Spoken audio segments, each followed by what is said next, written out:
കേരളത്തിലെ SIR അതിൻ്റെ പൂർണ്ണമായ വോട്ടേഴ്സ് പട്ടിക പുറത്തുവിടുമ്പോൾ സംസ്ഥാനത്ത് 95 മണ്ഡലങ്ങളിൽ വോട്ടർമാരുടെ എണ്ണത്തിൽ കുറവ് സംഭവിക്കുകയും 45 മണ്ഡലങ്ങളിൽ വോട്ടർമാരിൽ ചില വർധനവുണ്ടാകുകയും ചെയ്തു എന്ന് കണക്കുകൾ പറയുന്നു. മൊത്തമെടുത്ത് പരിശോധിച്ചാൽ 8,97,000 വോട്ടർമാരുടെ എണ്ണമാണ് 2025 ഒക്ടോബർ വരെ നിലവിലുണ്ടായിരുന്ന വോട്ടേഴ്സ് പട്ടികയിൽ നിന്ന് ഇപ്പോൾ ഒഴിവാക്കപ്പെട്ടിരിക്കുന്നത്. 2,78,00,000 വോട്ടർമാരുടെ പട്ടിക പുനർനിർവചിക്കുമ്പോൾ അവരുടെ എണ്ണം 2,69,00,000 മാറിയിരിക്കുന്നു.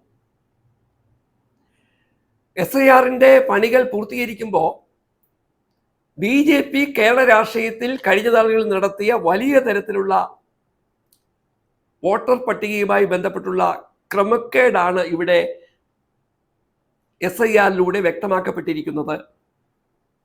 നോക്കൂ, സംസ്ഥാനത്ത് 140 മണ്ഡലങ്ങളിലായി 8,97,000 വോട്ടർമാർ കുറഞ്ഞു എന്ന് മനസ്സിലാക്കുമ്പോൾ ശരാശരി ഒരു മണ്ഡലത്തിൽ 6,400 വോട്ടർമാരുടെ എണ്ണം കുറവായിട്ടുണ്ട്.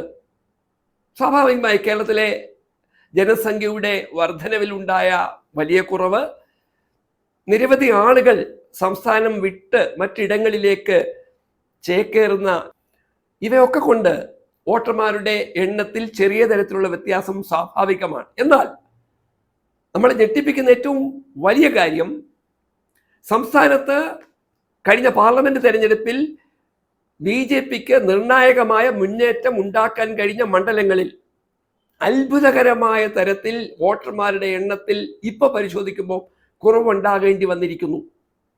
നോക്കൂ, തിരുവനന്തപുരം പാർലമെന്റ് മണ്ഡലത്തിന്റെ ഭാഗമായ വട്ടിയൂർക്കാവിൽ 42,580 വോട്ടർമാർ കുറഞ്ഞിരിക്കുന്നു എന്ന് പറഞ്ഞാൽ അർത്ഥം എവിടെ നിന്നോ BJP വോട്ടർമാരെ ഈ മണ്ഡലത്തിലേക്ക് എത്തിച്ച് കഴിഞ്ഞ പാർലമെന്റിൽ വോട്ട് ചെയ്യാനുള്ള അവസരം ഉണ്ടാക്കിയിരിക്കുന്നു. അതാണിപ്പോ കണ്ടുപിടിച്ച് ഒഴിവാക്കപ്പെട്ടിരിക്കുന്നത്.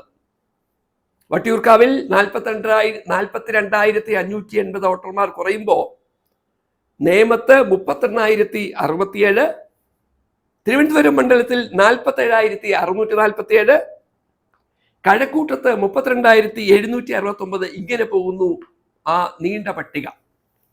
ഇനി തൃശ്ശൂർ മണ്ഡലത്തിലേക്ക് വന്നാൽ നോക്കൂ, തൃശ്ശൂരിൽ കഴിഞ്ഞ പ്രാവശ്യം ശ്രീ സുരേഷ് ഗോപി വലിയ അട്ടിമറിയിലൂടെ വിജയം നേടിയെന്ന് പറയുമ്പോൾ എങ്ങനെയാണ് വിജയം നേടിയതെന്ന് മനസ്സിലാക്കാൻ ഈ പുതിയ SIRലൂടെ ചില സൂചനകൾ പുറത്തു വരുന്നു. തൃശ്ശൂർ മണ്ഡലത്തിൽ 23,872 ആളുകളുടെ കുറവ് സംഭവിച്ചിരിക്കുന്നു.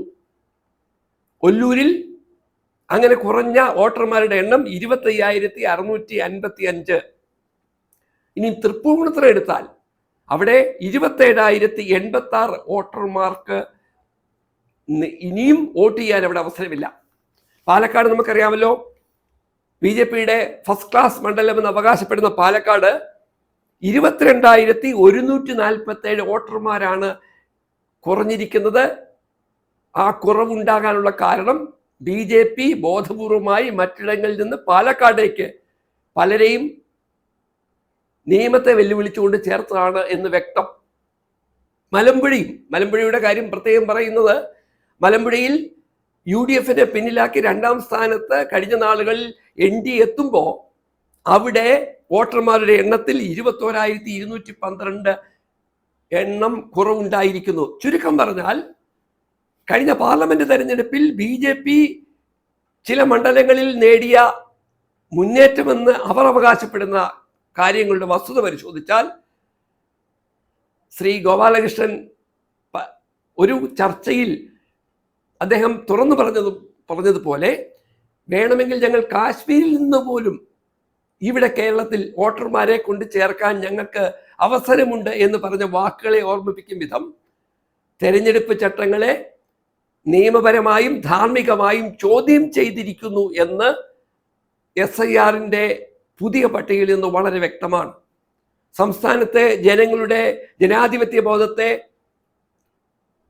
ചില സാഹചര്യങ്ങൾ ദുരുപയോഗപ്പെടുത്തിക്കൊണ്ട് BJP നടത്തിയ അട്ടിമറിയുടെ വ്യക്തമായ ചിത്രമാണ് പുതിയ SIR പുറത്തു വരുമ്പോൾ നമുക്ക് വ്യക്തമാകുന്നത് അതിനുള്ള ജനാധിപത്യപരമായ ശിക്ഷ BJPക്ക് കൊടുക്കുവാൻ കേരളത്തിലെ വരാൻ പോകുന്ന നിയമസഭാ തെരഞ്ഞെടുപ്പിൽ സമ്മതിദായകർ മുന്നോട്ട് വരും എന്ന് തന്നെ പ്രതീക്ഷിക്കാം.